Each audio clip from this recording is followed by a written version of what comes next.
Hello and welcome to healthy bones with doctor Sameer Tyagi. आज हम बात करेंगे नी जॉइंट के बारे में कि घुटने के अंदर क्या क्या होता है और उसमें कैसी तकलीफें हो सकती हैं। मेरा नाम है समीर, मैं हूं आपका ऑर्थोडॉक और हमारे चैनल को ज़रूर लाइक शेयर और सब्सक्राइब करें ताकि मैं आपके लिए इस तरह का कंटेंट बना सकूं। अगर आपको कोई बात पूछनी है, किसी चीज़ के बारे में जानना है तो ज़रूर हमसे क्वेश्चन पूछें नीचे कमेंट्स में। अगर आप हमें कांटेक्ट करना चाहते हैं तो हमारा नंबर और कांटेक्ट डिटेल नीचे दिया हुआ है, या आप अपना नंबर वगैरह छोड़ सकते हैं नीचे कमेंट्स में और हम आपको कांटेक्ट करेंगे। तो आते हैं नी जॉइंट के ऊपर और इसमें क्या क्या तकलीफ हो सकती है। तो ये है हमारा नी जॉइंट, ये है ऊपर की हड्डी थाई बोन जिसे हम कहते हैं फीमर, ये है नीचे की हड्डी जिसे हम कहते हैं टिबिया। तो ये आपका थाई है, ये आपका लेग है और ये आपका नी है जो ऐसे मूव कर रहा है, और ये आपका नी कैप है। अब ये नी कैप जो होता है ये इस मसल और इस टेंडन में कवर्ड होता है।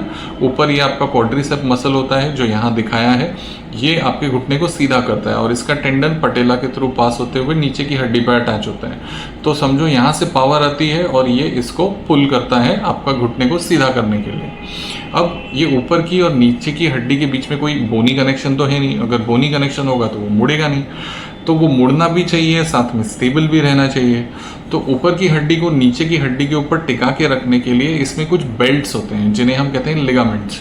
अब ये है बाहर की अंदर की तरफ से आता हुआ मीडियल कोलैटरल लिगामेंट, ये घुटने के अंदर की तरफ होता है। इसके भी दो पार्ट होते हैं, पर अभी हम इसको फॉर सिंप्लिसिटी सेक एक ही समझते हैं। ये होता है बाहर का लिगामेंट जिसको कहते हैं लैटरल कोलैटरल लिगामेंट, और घुटने के अंदर अगर हम खोल के अंदर जाएं और अंदर देखें तो ये आपको पतला सा एक पिंक कलर का स्ट्रक्चर दिखेगा। इसको हम कहते हैं एंटीरियर क्रूशिएट लिगामेंट या ACL। आपने सुना होगा कि कोई खेलते खेलते गिर गया, फुटबॉल खेलते खेलते गिर गया, या किसी एक्सीडेंट में किसी को चोट लग गई, यंग आदमी को या यंग वुमन को, और फिर उनको ACL टेयर हो गया। तो जब ACL टेयर होता है तो यूजुअली उसको ऑपरेशन की ज़रूरत पड़ती है, ACL रिकंस्ट्रक्ट करना पड़ता है क्योंकि घुटना अनस्टेबल हो जाता है। कुछ केसेस में अगर मसल टिश्यूज आसपास के बहुत स्ट्रांग है और अंदर की स्ट्रक्चर्स पे डैमेज नहीं हुआ है तो फिजियो और रिहैब से भी काम चला सकते हैं। तो अंदर के जो दो लिगामेंट होते हैं जो घुटने को आगे पीछे जाने से प्रिवेंट करते हैं वो होते हैं ACL और PCL। वो आगे और पीछे से ऐसे अटैच करते हैं और ये वाला मूवमेंट प्रिवेंट करते हैं। और जो साइड से जो दो लिगामेंट होते हैं वो होते हैं MCL और LCL। और घुटने के अंदर ये जो सरफेस है हड्डी की, ये कार्टिलेज से कवर्ड होती है। तो जो कार्टिलेज है वो एक चिकना टिश्यू होता है जो जॉइंट को मूव करने में हेल्प करता है, और जब ये घिस जाता है तब आपको डॉक्टर्स कहते हैं कि आपका घुटना घिस गया है, आपको ऑस्टियोआर्थराइटिस है, या आपको नी रिप्लेसमेंट की ज़रूरत है।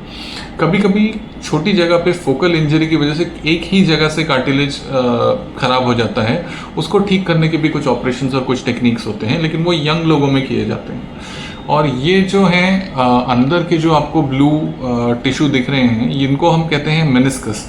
ये दो C शेप ऐसे स्ट्रक्चर होते हैं जिनको हम घुटने का शॉक एब्जॉर्बर कहते हैं, जो घुटने के ऊपर आई हुई फोर्सेस को एक ही जगह पे जाके डैमेज नहीं करने देते, उस फोर्स को डिस्ट्रीब्यूट करते हैं ताकि कार्टिलेज प्रोटेक्टेड रहे। तो उसको हम कहते हैं मेनिस्कस। तो ये ब्लू वाला हो गया मेनिस्कस, ये हो गया ACL, ये बाहर के लिगामेंट्स, ये पटेला टेंडन।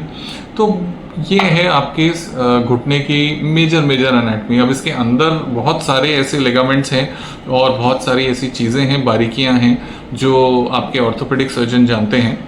तो आपको कोई भी तकलीफ हो, जैसे आपको घुटने में दर्द हो रहा हो या चलने में आपको इंस्टेबिलिटी लग रही हो, लचक लग रही हो, तो जल्द से जल्द जाकर के दिखा लेना बेटर है, क्योंकि अगर इसमें कुछ ऐसी चीज़ें होती हैं जिनको अगर पहले ही हम पकड़ लें और पहले ही ठीक कर दें तो आगे इंजरी प्रिवेंट हो सकती है। आपको कोई भी क्वेश्चन हो तो आप हमसे नीचे कमेंट में बात कर सकते हैं। Thank you and good bye.